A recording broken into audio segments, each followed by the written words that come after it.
I live in Snoqualmie, and I live with my wife, Bethany, who is a veterinarian. And we live with our two cats that I jokingly say, we used to have more, and I used to say that I married into them, but my wife didn't think that was super funny.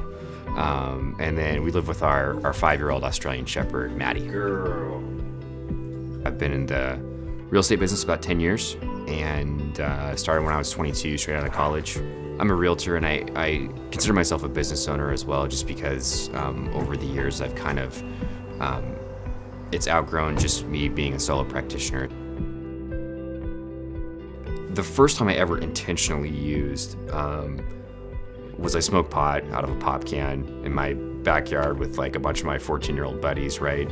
And unless you have the addict brain, there's just no way to really encapsulate it. But I mean, it's just, I felt normal, right? And like everything was okay. And you know, I'd gone my whole life with like, everything is not okay.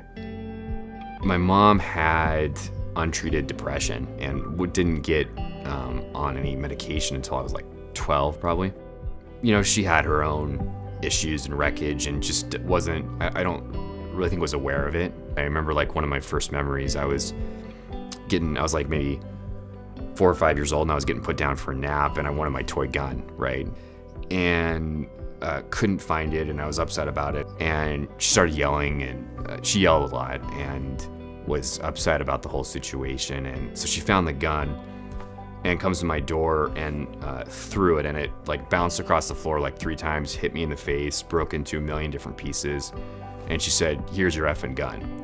And so that's kind of like, that was basically par for the course for like the first 10, 12 years of my life. My mom started to get medicated on her antidepressants. So by the time I'm like 16, 17, I was going to my mom's medicine cabinet and like finding, you know, where's the good stuff here? You know, I remember on a handful of occasions smoking pot with her, and I think that in her mind it was a way to relate to me, and I think that she thought that might make it better or something like that in her own way. It went for probably like a couple years of just like, you know, I'm gonna do this periodically with my friends, and no one would have called me an addict at that point.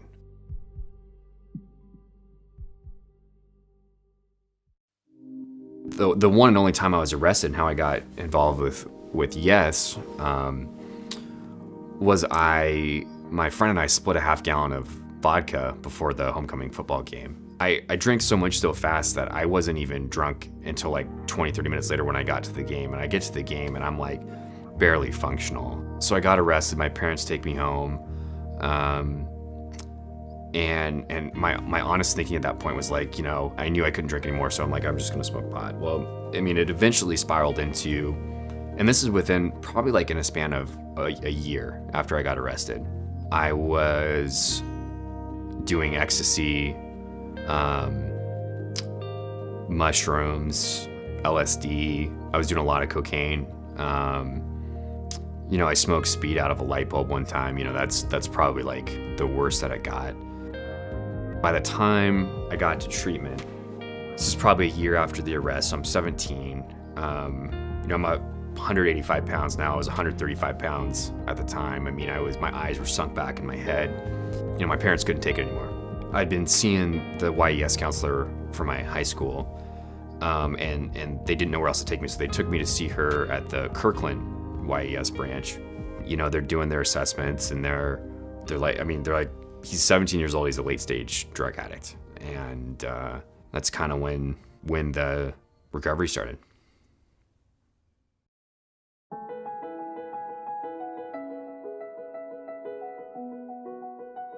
One of the only things that I had to like grasp onto from my previous life and from before was my counselor at YES. I mean, that was like one of the things, I guess, an anchor that felt normal. And it's like, this was here before.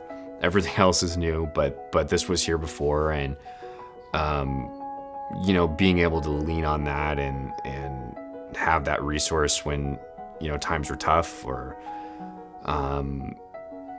you know, I needed something to rely on was huge. Everything I did was very dramatic because of, you know, the wreckage I'd experienced as a kid. And so that's why it's like, it started early. It was intense. It was like, mix 3 or 4 substances. Let's get as messed up as we possibly can. And I blame my mom for all that the whole time. I'm like, I hate my mom. And so I think, getting sober, one of the things that was pointed out to me in treatment was like, you have these genetics and you have to take responsibility. Like you've created your own wreckage. You've caused your own situation.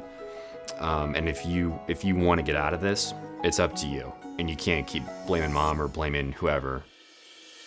It took me a long time to forgive. And I don't even know if that's the right word. 'Cause it's like, can you ever, like, when can you say you've forgiven? Right? It's like, it's more of a process as opposed to a destination. But I think that a lot of the healing took place when I went to treatment, got sober, realized I needed to forgive, and it's been a process ever since. But I think that without that aspect of it, I don't think I would have stayed sober. I think one of the things that I want to leave people with is just hope.